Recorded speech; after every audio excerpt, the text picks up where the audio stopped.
O programa a seguir tem classificação indicativa livre.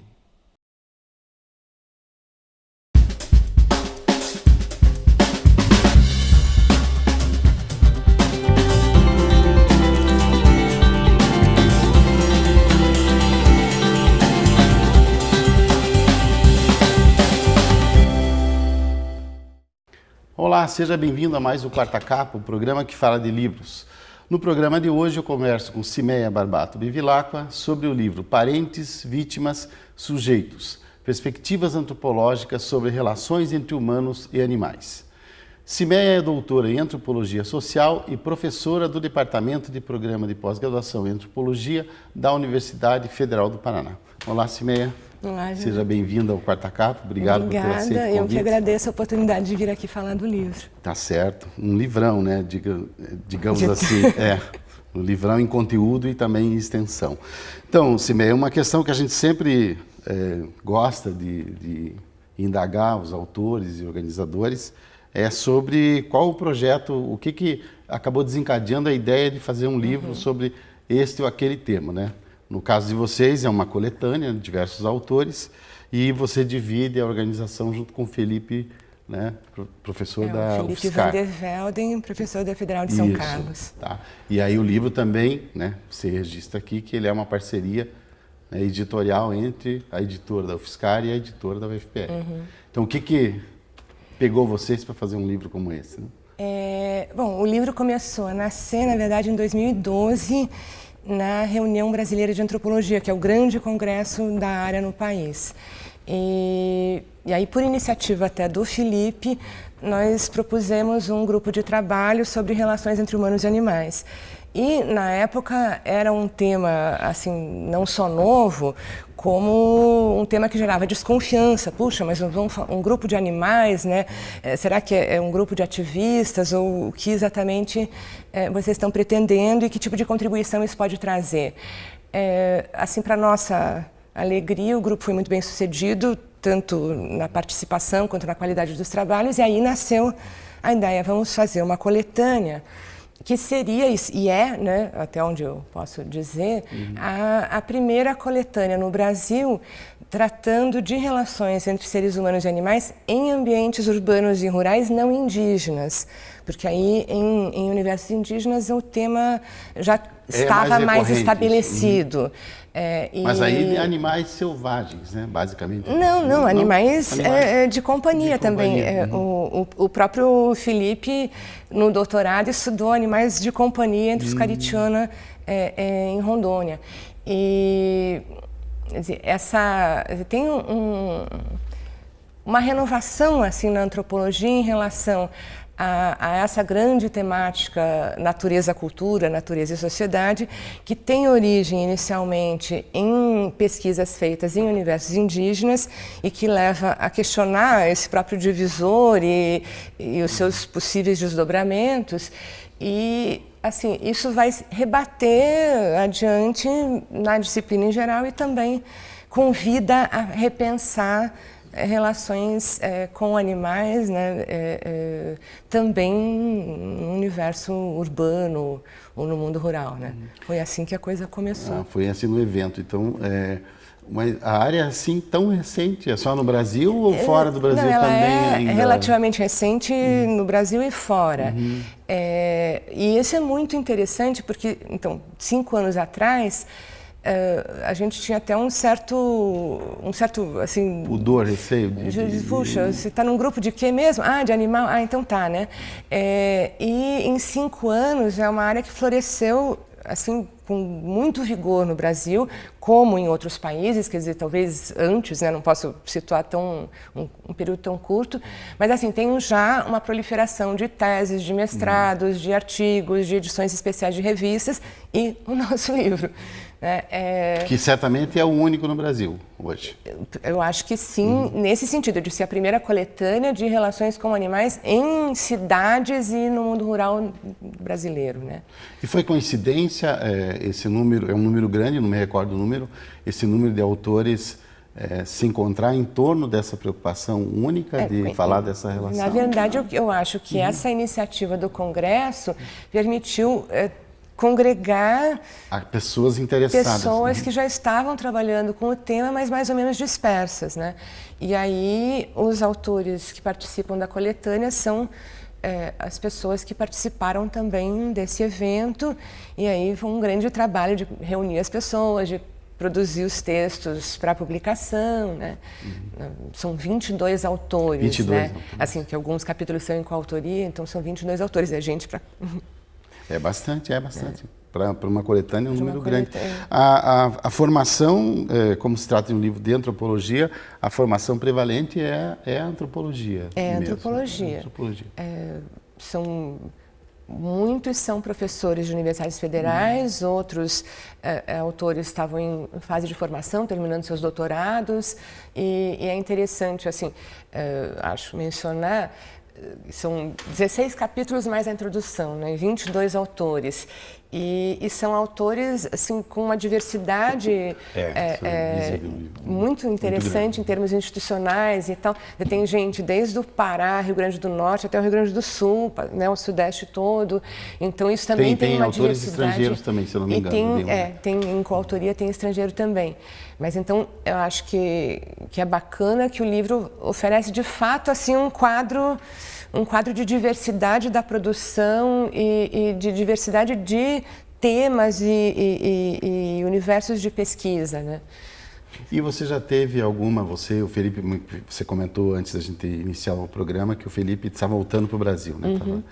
Você já teve alguma repercussão, alguma notícia de repercussão do livro desde que foi lançado ou ainda não? Não, a gente tem a repercussão, assim, das redes de pesquisa, dos grupos que existem online, Sim. das universidades, mas assim, é difícil também avaliar de que maneira ele... Também acho que um pouco, também né, um pouco recente. por conta do tempo, né, do tempo de lançamento. Pegou um período assim que juntou um período difícil nas universidades, daí férias. Você sabe que quando eu estava na editora, eu lancei um livro também na área da filosofia, uma tradução do francês, que abordava também a questão animal. Não sei se você tem conhecimento disso, é um diálogo entre a filosofia e a antropologia ou não? Não, isso tem assim, esse livro especificamente eu não conheço, mas... Eu nem lembro o nome agora, mas me ocorreu. Um tipo de reflexão que vem ganhando corpo assim, em várias disciplinas e também transversalmente, né? A filosofia é uma das áreas eu achei que tem... coincidente, né? Porque dois originais... na verdade é um tema que temática... ganhou relevo muito rapidamente e de forma muito consistente, né? Acho que isso é notável, assim. E aí... E tem algum país, assim, de ponta, que eu vi nos textos que falam na Inglaterra? Teria algum país, assim, hoje? Eu acho que... Na Inglaterra tem uma produção importante, mas, assim, uma boa parte dessa reflexão que, de alguma forma, sustenta o crescimento do interesse nesse tema, ela tem origem na etnologia amazônica brasileira, que, assim, que, de fato, ao colocar em questão essa divisão estrita entre natureza, sociedade, natureza, cultura e questionar quem são as pessoas, né? Ou como você pode ser humano. O que é um animal, o que é humano, isso, né? Essa distinção é bem complicada. Acho que talvez seja interessante falar. Assim, é um tema pan-amazônico, a ideia de que animais são também gente.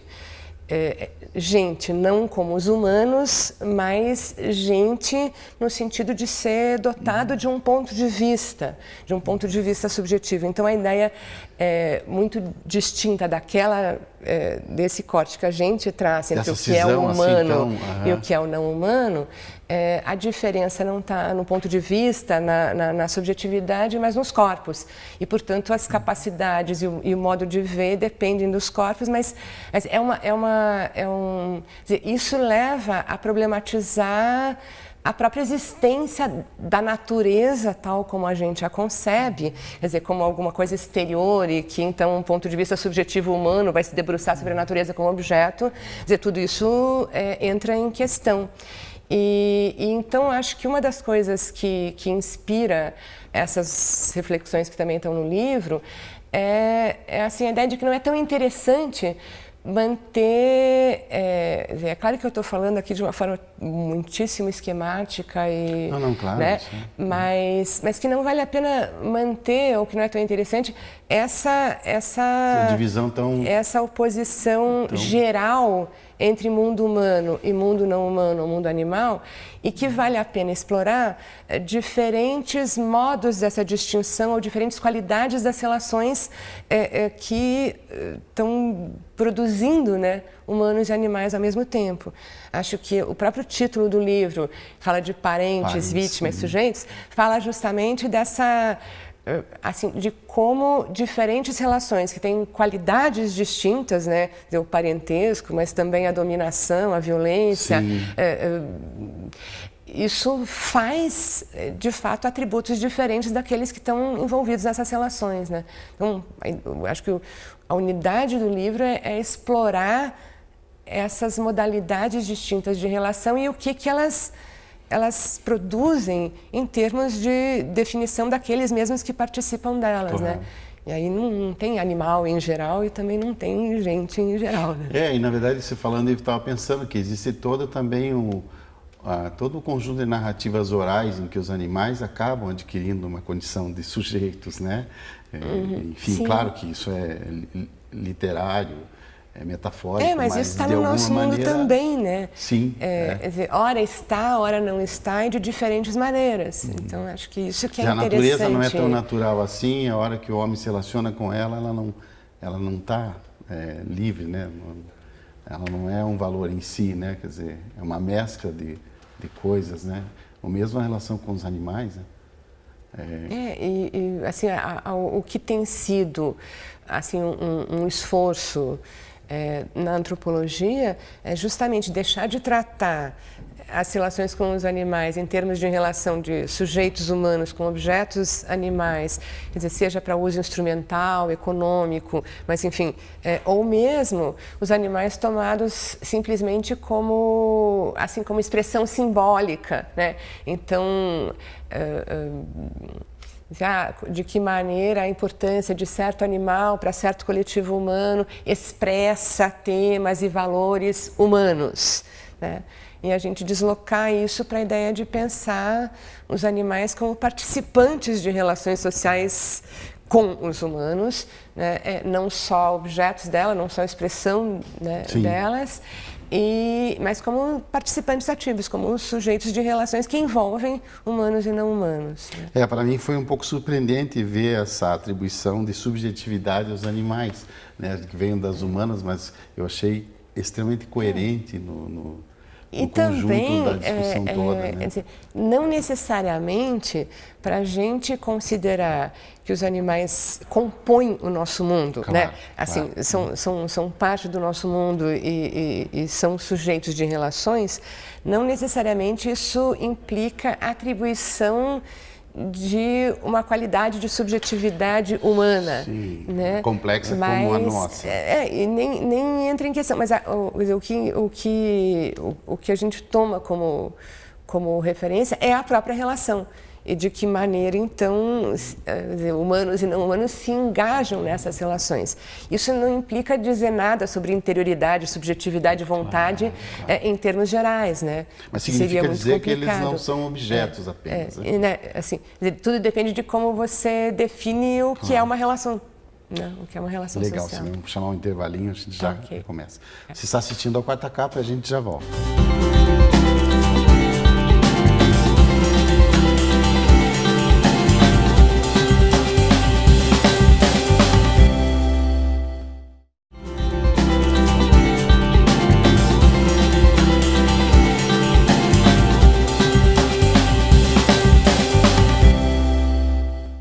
No Quarta Capa de hoje, eu converso com Cimeia Barbato Bevilacqua sobre o livro Parentes, Vítimas, Sujeitos, Perspectivas Antropológicas sobre Relações entre Humanos e Animais. Bom, Cimeia, a gente, no primeiro bloco, ele estava falando de uma maneira geral, né? Assim, tentar esclarecer o telespectador qual é o viés do livro, né? Agora, seria interessante, vocês dividem o livro em vários blocos, né? Então, eu queria que você falasse um pouco sobre cada um deles, ou destacasse aquilo que você acha mais interessante. Eu fui separando os blocos aqui no meu roteirinho, né? O Domesticidades, Parentescos e Genealogias, que vai falar da ideia de parentesco, né? Essa proximidade tão grande com os animais. Achei engraçadíssima aquela coisa do aniversário do touro Rank, que a família toda o tem quase como um representante da família, né?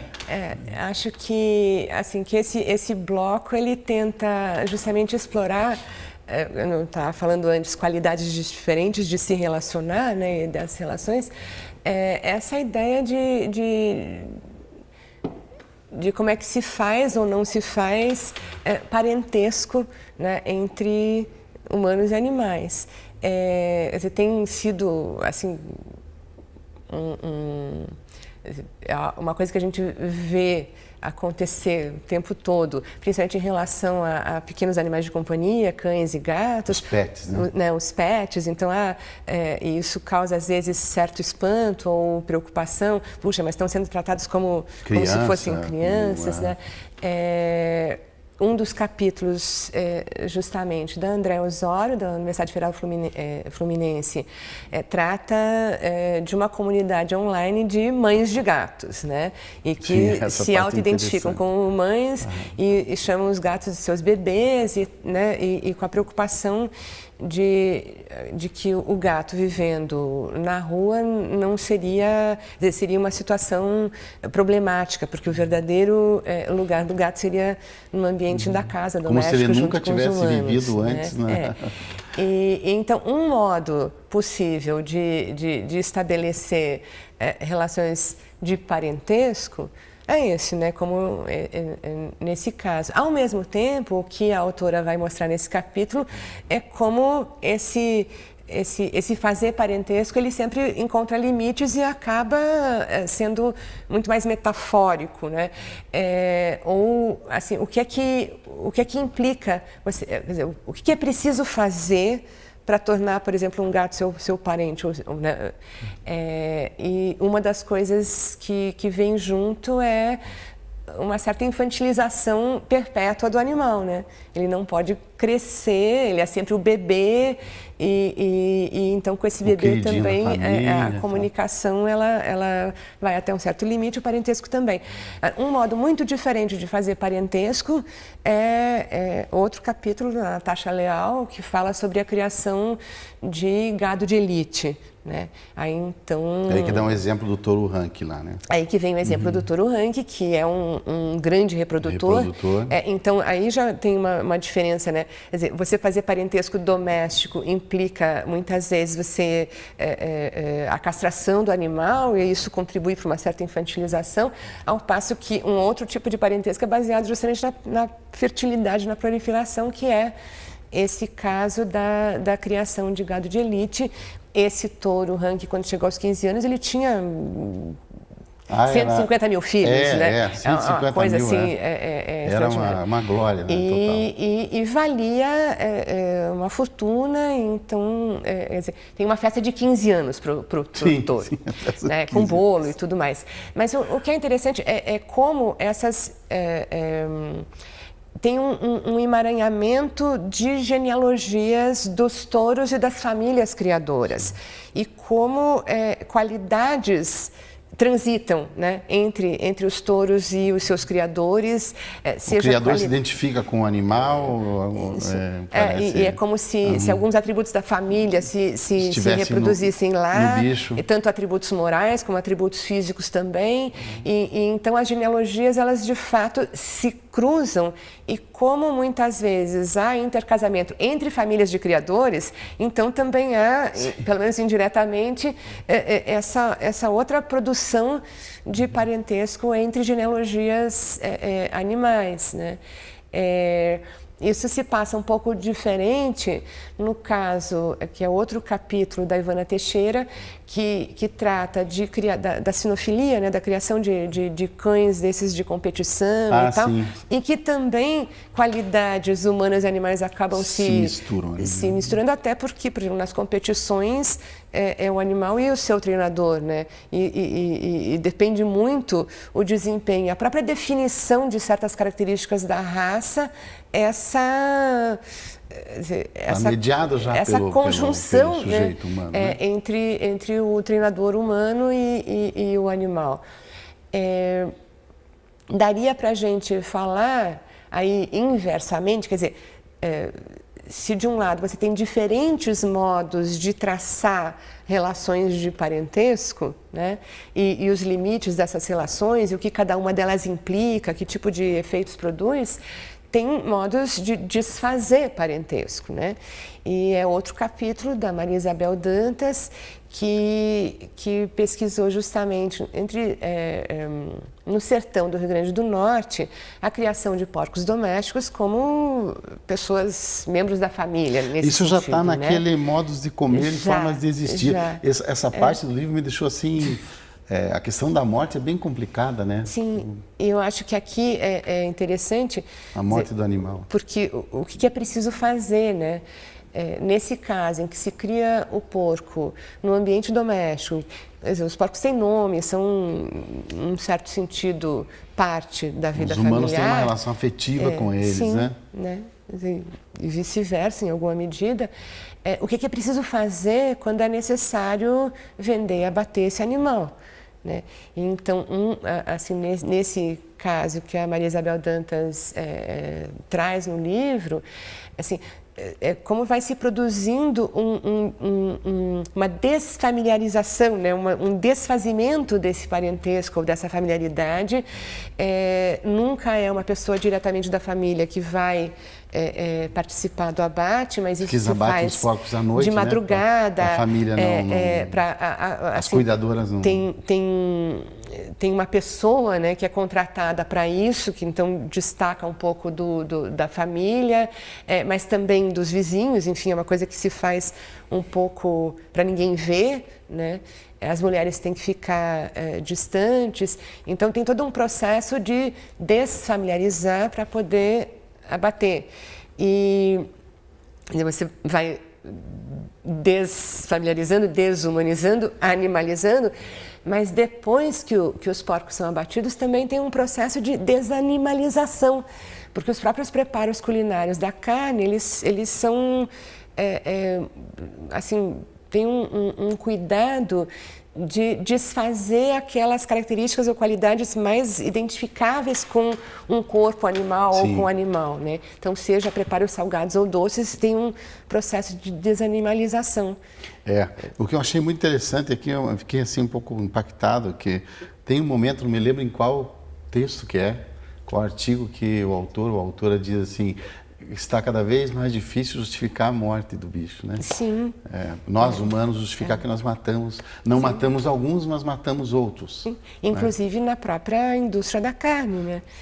Sim, da indústria, o abate dos bois, tornar mais humanitário, digamos assim, o abate. Essa ideia a ideia que o Caetano Sodi, que é o autor desse capítulo, propõe, de pensar esses processos como uma administração do sofrimento, né? Sim. Mas, ao mesmo tempo, também aqui a gente vê o abate, quer dizer, o que é preciso fazer para desfazer um certo modo de relação, né? Então, não só quer dizer, vem crescendo a ideia de manejo racional na criação, mas na hora do abate, da industrialização, também é um processo de desanimalização, num certo sentido, você tratar isso mas como uma cadeia e um processo que transforma pasto em carne. É como se o animal, aqui a carcaça, pudesse deixar de existir, né? Um esforço para abstrair que a cadeia toda envolve um animal. Envolve um animal e envolve relações com animais, envolve sofrimento, envolve produzir sofrimento e lidar morte, com... né? E tá entremeado de afetividade, né? Porque, no geral, o humano gosta sempre dos animais, né? Convive com eles. E o entre espécies ali, o que você... Tem um momento ali que falam das Essa é uma outra parte também, que o que me chamou a atenção, pode falar dos outros artigos, mas é a relação dos pesquisadores com cobaias em laboratório. Sim. Eu fiquei me imaginando, ou melhor, não querendo me imaginar na condição de alguns pesquisadores. E fiquei abismado com a reação que as cobaias têm, né? Sim, de percepção de tudo que está acontecendo, né? Eu acho que aí é um dos lugares em que a gente vê muito claramente como não vale a pena falar assim, os humanos e os animais, né? Quer dizer, em cada circunstância dessas, de criação, de abate, de laboratório, de zoológico, as relações são muito diferentes. Nesse caso, assim, é muito interessante, ele trabalhou com 2 laboratórios, Marcos Carvalho, e um deles tinha justamente deixado de fazer experiências com animais, um pouco pelo impacto da relação com os animais de experiências. Eram pequenos primatas, eu não vou saber dizer aqui exatamente qual a espécie, mas assim, a conduta claramente agressiva dos animais em relação aos pesquisadores, ou muitas vezes o animal, como ele diz, se fingindo de ocupado para não ser chamado, né, para uma experiência. Aqui, né? Então ele se finge que está fazendo outra coisa, mas o impacto dessa relação, são colegas de trabalho, né? Eu acho que isso é uma coisa que a gente... São colegas de trabalho. E então esse laboratório acabou deixando de fazer pesquisa com animais. Um outro que ele também pesquisou fazia, mas também essa proximidade, essa relação cotidiana afetando, e eu acho que isso é interessante, não só o animal, objeto da experiência, mas como este animal é sujeito numa relação com os pesquisadores, né? E o quanto afeta, quer dizer, ao ponto de um certo momento ter uma certa inflexão cobaia na própria pesquisadora, que é uma pesquisa sobre câncer, e há alguma situação sentindo lá, os efeitos e ela passa a sentir os sintomas que os animais apresentariam naquela experiência. E isso eu acho que bastante revelador, assim, de como não dá para falar justamente dessa divisão assim tão clara entre quem é sujeito e quem é objeto nessa relação. Né? Com certeza. Simeia, nosso tempo está quase acabando. Eu queria que você falasse assim, rapidamente do teu artigo, né? Que você fala da questão jurídica ali, acidentes com cães, assim, né? Também, né? A minha preocupação era explorar, assim, uma existência institucional dos animais, né? Dizer como é que os animais existem em mundos institucionais, como do direito, e o que é preciso levar em conta ou não, quer dizer, de que maneira os animais interpelam os juízes na hora em que se trata de decidir sobre atos que eles cometeram, né? Especificamente se trata de agressões de cães a pessoas, e o que eu busco fazer é uma comparação entre processos no Brasil, e aí na legislação atual, no atual Código Civil e no Código Civil anterior, que tem uma diferença importante em relação a isso, e comparando com casos na Inglaterra, né, de agressão.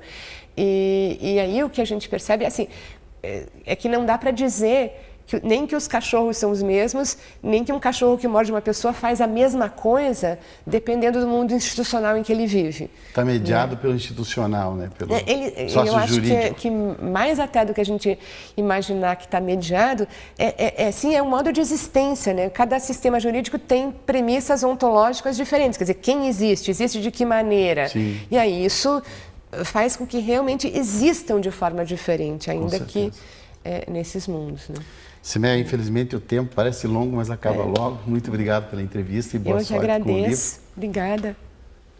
O livro Parentes, Vítimas, Sujeitos, Perspectivas Antropológicas sobre Relações entre Humanos e Animais, você encontra na livraria da editora UFPR, que fica no saguão do edifício Dom Pedro II, no pátio da reitoria. Se você estiver fora de Curitiba ou preferir, acesse o site editora.ufpr.br ou o site de qualquer outra livraria virtual em que você encontre o livro. O Quarta Capa de hoje fica por aqui. Obrigado pela presença e até o próximo livro.